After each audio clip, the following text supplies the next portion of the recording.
Markets News, February 18, 2025, S&P 500 sets record high as stocks rally in late trading. Intel, Supermicro shares continue to surge.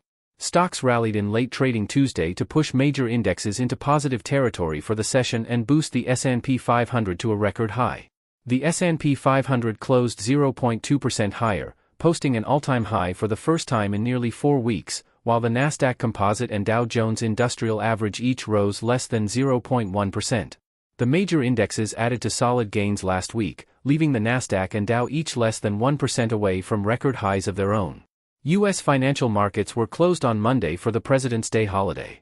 Among the big movers on Tuesday, Intel shares soared 16% to lead Nasdaq gainers after the Wall Street Journal reported over the weekend that Broadcom and Taiwan Semiconductor Manufacturing Company are considering bids for parts of the embattled chipmaker. Supermicro Computer shares also surged 16%, pacing the S&P 500, as the stock extended a rally that kicked off last week when the embattled server maker issued a rosy outlook for AI-fueled sales growth. Walgreens Boots Alliance shares jumped 14% following a report the pharmacy chain's possible deal to sell itself to private equity firm Sycamore Partners may be back on the table. Shares of Constellation Brands rose nearly 4% following news that Warren Buffett's Berkshire Hathaway had taken a stake in the parent of Modelo Beer, Robert Mondavi Wine and other alcoholic beverages brands. Shares of megacap technology companies were mostly lower on Tuesday. Shares of Meta Platforms fell 2.8%, snapping a 20-session winning streak during which the stock had gained more than 20%. Apple, Alphabet, Amazon, Tesla and Broadcom also lost ground, while Nvidia and Microsoft inched higher. Among noteworthy decliners, Medtronic shares were down 7.3% after the medical devices company reported disappointing sales, while ConAgra Brands dropped 5.5% after the food company cut its profit outlook. Southwest Airlines shares slipped nearly 1% after the company said it plans to cut 15% of its corporate workforce, the first major layoffs in the budget airline's history.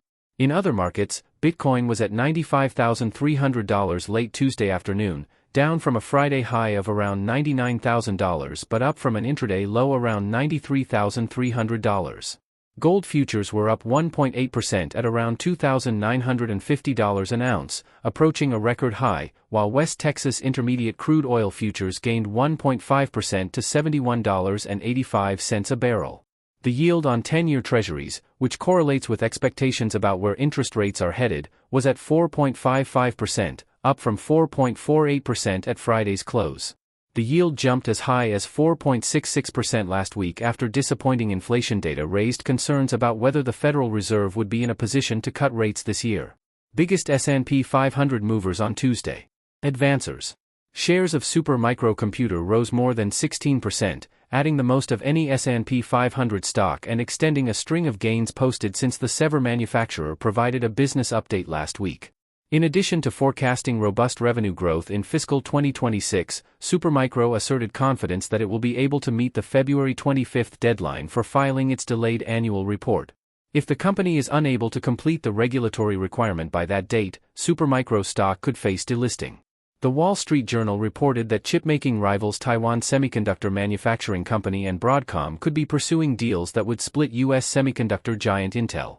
According to the report, Broadcom has been contemplating an acquisition of Intel's semiconductor design and marketing business, while TSMC has been exploring the possibility of taking over some or all of Intel's manufacturing facilities. Intel shares rose about 16%. Walgreens Boots Alliance shares surged 14% following reports on CNBC that the pharmacy operator may still be considering a sale to private equity firm Sycamore Partners. According to the financial network, the potential transaction to take Walgreens private appeared to be shelved a few weeks ago, but there could be renewed momentum behind a deal. Decliners. The heaviest losses in the S&P 500 were in shares of Medtronic, which tumbled more than 7% after the medical device maker posted mixed results for its fiscal third quarter.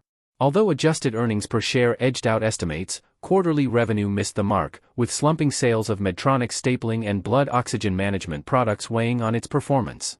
ConAgra Brands lowered its full-year sales guidance, citing supply concerns, and shares of the packaged food company dropped 5.5%. The parent company of Hunt's Ketchup, Orville Redenbacher's Popcorn, and other grocery store staples pointed to challenges at the main facility at which it processes chicken for frozen dinners, as well as an unanticipated uptick in demand for frozen vegetables, as factors behind its more subdued forecast. Shares of health insurance giant United Health Group sank 4.4% after the Federal Trade Commission said it would retain the Biden administration's guidelines for reviewing mergers. The application of these existing rules could lead to obstructions for the planned acquisition of home and hospice care provider Amedisys by United Health's Optum division. Nvidia stock has almost recovered from DeepSeek rout. There's more good news. Nvidia stock moved within touching distance of recouping all its losses from the DeepSeek market rout on Tuesday.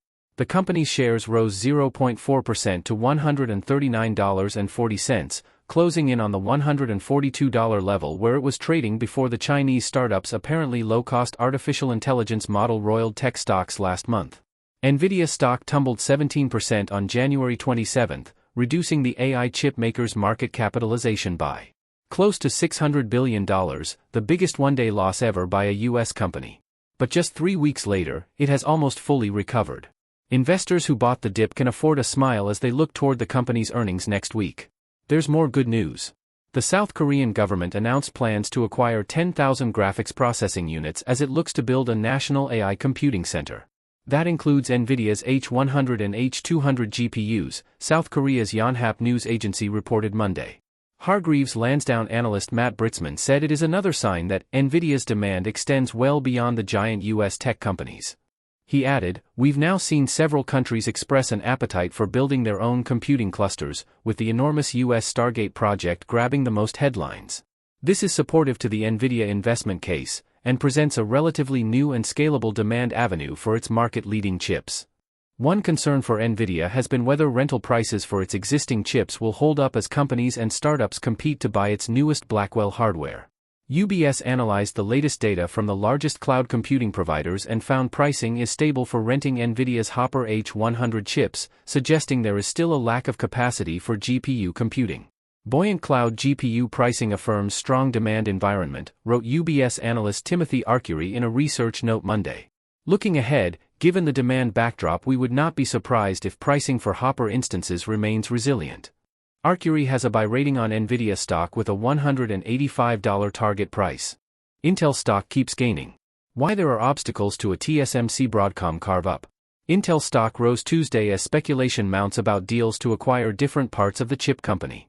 However, there are major hurdles for a reported potential split of the company's operations between Taiwan Semiconductor Manufacturing and Broadcom. An Intel split has looked to be on the table ever since the departure of previous CEO Pat Gelsinger, whose strategy was to keep the company as an integrated chip design and manufacturing company, and expand services to third parties. Ultimately, that plan proved to be too slow in producing results, and now reports contemplate the breakup of the company. While its chip design, or product arm, has plenty of suitors, the trickier issue is Intel Foundry, which manufactures chips for other companies. Separating foundry and product should be the easiest option for management, assuming the foundry business can either be capitalized or has a buyer, wrote Raymond James analyst Srini Pajuri in a research note. He rates Intel stock at market perform without a target price. The latest report over the weekend was that Taiwan Semiconductor Manufacturing is being lined up by the White House to take control over some or all of Intel's manufacturing operations, while Broadcom is interested in its product business, according to the Wall Street Journal. TSMC declined to comment on the report, while Intel and Broadcom didn't respond to requests for comment. Intel shares were up 16% Tuesday, after markets were closed Monday for President's Day. By far the more difficult part of the deal is TSMC's potential role. While the Taiwanese company is arguably the only option with the expertise to handle advanced chip manufacturing at scale, the prospect of a foreign company operating Intel sites is likely to raise serious political concerns in both the US and Taiwan. That's before even entering the financial side of things. TSMC is already pouring billions of dollars into building U.S. manufacturing sites, and might not be keen on taking on additional higher costs for what is currently a loss-making foundry operation. Meanwhile, Intel has repeatedly claimed that its 18A process is poised to give it a technological lead in chip manufacturing from this year, and shareholders might oppose any deal that forces it to sell off that technology at a perceived knockdown price. One potential solution could be a joint venture with TSMC taking a stake in a spun-off Intel foundry operation alongside a consortium of U.S. chip makers. We think committing to expanding its own U.S. footprint will likely be the preferable option for TSM management versus acquiring/running Intel fabs, wrote Pajuri. Comparatively, Broadcom's reported interest in Intel's chip design and marketing division is straightforward. Broadcom has a record of successful acquisitions under CEO Hock Tan, and without the drag of the manufacturing operations, could aim to cut costs and leverage Intel's strength in central processing units alongside its own advances in custom artificial intelligence chips. However, Broadcom's hopes of buying Intel's chip design arm could face antitrust concerns and competition from peers such as Qualcomm or ARM Holdings. Any deal will have to be blessed by the U.S. government with assurances of help on the regulatory front, Pajuri wrote. Walgreens soars on report of possible Sycamore deal. Walgreens Boots Alliance shares jumped Tuesday following a report the pharmacy's possible deal to sell itself to private equity firm Sycamore Partners may be back on the table. CNBC's David Faber reportedly said on the network Tuesday morning that the deal is alive, after being considered mostly dead a few weeks ago. The talks between the pharmacy chain and Sycamore were first reported in December, with the Wall Street Journal saying Sycamore would likely sell off pieces of the company's business. In October, Walgreens announced a plan to shutter some 1,200 underperforming stores, including 500 in fiscal 2025. Late last month, the retailer said it was temporarily suspending its quarterly dividend to conserve cash as it looked to turn around its business and refinance some of its debt. Bloomberg also reported last month that Sycamore had been discussing debt financing with other firms to fund the deal. Walgreens and Sycamore did not immediately respond to requests for comment. Walgreens shares closed 14% higher on Tuesday, but they have lost half their value over the last 12 months. Why Bath & Body Works jumped nearly 10% Tuesday. Bath & Body Works shares rose almost 10% on Tuesday after analysts from J.P. Morgan upgraded the stock, citing encouraging recent product launches and shrinking post-pandemic headwinds. The analysts raised the stock to overweight from neutral Tuesday and lifted their price target to $47 from $41 previously. The new rating comes as the retailer is set to report fourth-quarter earnings on February 27. Aside from J.P. Morgan, analysts who follow Bath & Body Works and are tracked by Visible Alpha are somewhat bullish on the retailer's stock, with 5 buy, 3 hold, and 1 sell rating among the 9 tracked brokers. The stock has an average price target of $43.56. The stock closed at $40.03 Tuesday, a 9.8% gain. The J.P. Morgan analyst said Bath & Body Works is undervalued compared with its peers in the beauty category, while being a market leader in some of its important categories like fragrances and hand sanitizers. The analysts also said headwinds like a post-pandemic drop in sales of candles and hand sanitizers are normalizing and likely won't have much impact on sales moving forward. They also said the company recently launched its biggest collaboration, with a new line of 85 products rolled out earlier this week with scents tied to Disney princess characters that could help drive sales. The analyst said the product line is about 3 times the size of Bath & Body Works' past collaborations with Netflix and FLX when it created product lines based on shows like Bridgerton and Stranger Things. ConAgra tumbles as food company trims outlook. Investors lost some of their appetite for ConAgra brands Tuesday, sending shares down more than 5% after the food company trimmed its sales outlook for the year. ConAgra, the company behind Healthy Choice prepared meals and Bird's Eye frozen vegetables, among other brands, revised its outlook Monday because of struggles to source enough chicken and produce. The company says it now expects sales to decline 2% for its full fiscal year, rather than coming in flat or decreasing as much as 1.5% compared with 2024, according to a press release. ConAgra's fiscal year ends in late May.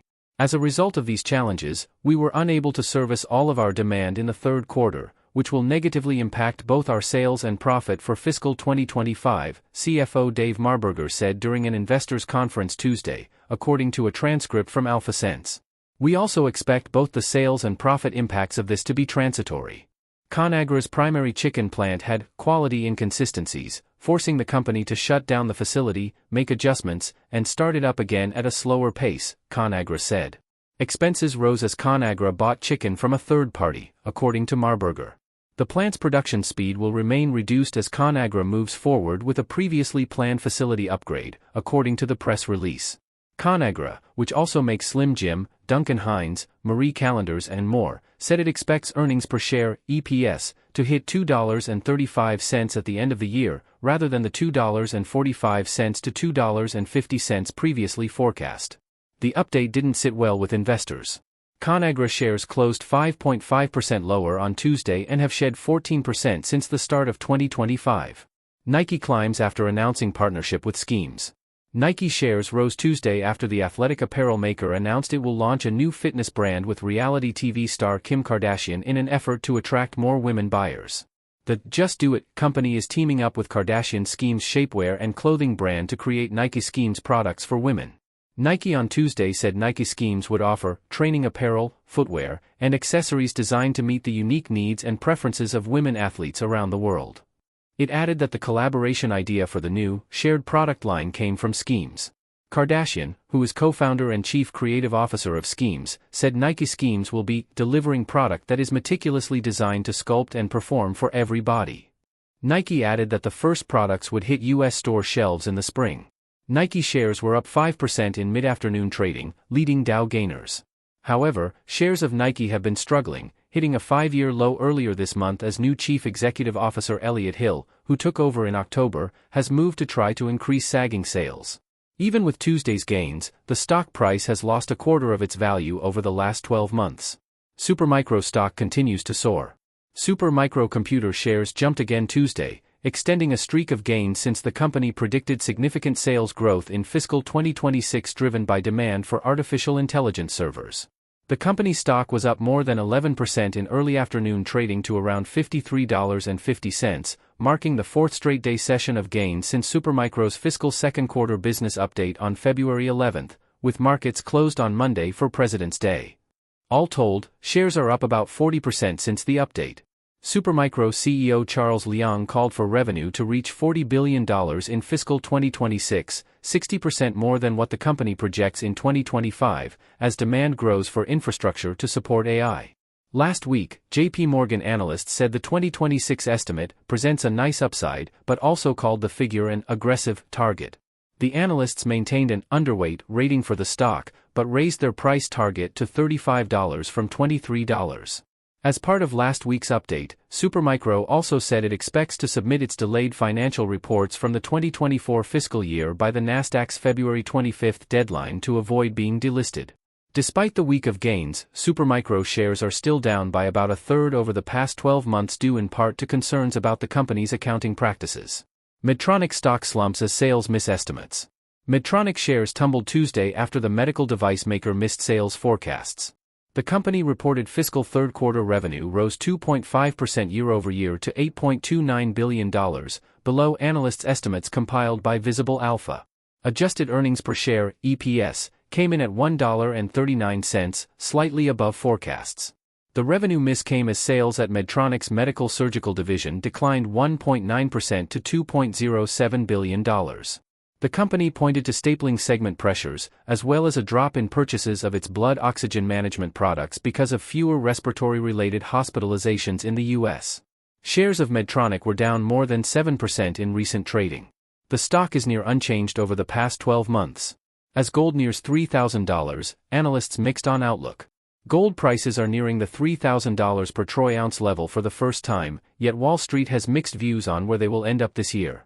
Goldman Sachs in a note Monday raised its forecast to $3,100 per oz from $2,890, citing central bank buying and inflows into exchange-traded funds, ETFs. Morgan Stanley, meanwhile, projects gold at $2,700 by the fourth quarter. Goldman said that if policy uncertainty, including tariff fears, stays high, higher speculative positioning for longer could push gold prices as high as $3,300 per oz by year-end. Gold has enjoyed a year-long rally driven by rising central bank purchases, geopolitical tension, and declining interest rates. The uncertainty around tariffs that U.S. President Donald Trump is planning to impose globally has been driving gold lately, Morgan Stanley analysts said in their note Friday. Gold is a safe haven investment and seen as a hedge as economists expect tariffs to ignite inflation. The Morgan Stanley analysts cited demand destruction and supply response for their more downbeat view on gold, noting that demand could decline as prices continue to climb, while recycling boosts supply. Tariff uncertainty could take prices a bit higher, in our view, but further demand destruction and supply response from recycling and potential profit-taking suggests prices could end 2025 lower than they are today, the analysts wrote. The Morgan Stanley analyst said that both central bank and investment demand continue to be strong, especially in the world's two largest gold markets of India and China. Constellation Brands jumps on Buffett investment. Constellation Brands shares jumped in early trading Tuesday after Warren Buffett's Berkshire Hathaway disclosed a new investment in the beer and spirits maker. Since the 50-day moving average, MA, crossed below the 200-day MA to flash a death cross in August last year, Constellation Brands shares have trended sharply lower, with the price more recently forming a falling wedge chart pattern. While the Relative Strength Index, RSI, signals bearish price momentum with a reading below the 30 threshold, the indicator also points to oversold conditions, increasing the likelihood of a potential bounce. Indeed, the stock looks set to break out above the pattern's upper trendline in Tuesday's trading session, potentially paving the way for an upside reversal. Investors should track key overhead Fibonacci levels on the Constellation Brands chart around $187, $204, $218, and $231, while also watching an important support level near $160. The stock was up 5% at $171 in the opening minutes of Tuesday's session. เพื่อนๆนักลงทุนสามารถสนับสนุนช่องไอเดียลงทุนเพื่อเป็นกำลังใจให้กับทีมงานได้ด้วย4ช่องทางง่ายๆดังนี้ 1. กดติดตามกดไลค์กดแชร์หรือคอมเมนต์ใต้คลิป 2. สมัครเป็นสมาชิกช่องเพียง50 บาทต่อเดือนเท่านั้น 3. ผ่าน QR Code พร้อมเพย์ตามที่แสดงในหน้าจอนี้และ 4. ผ่านปุ่ม Super Thanks ขอบคุณมากๆครับ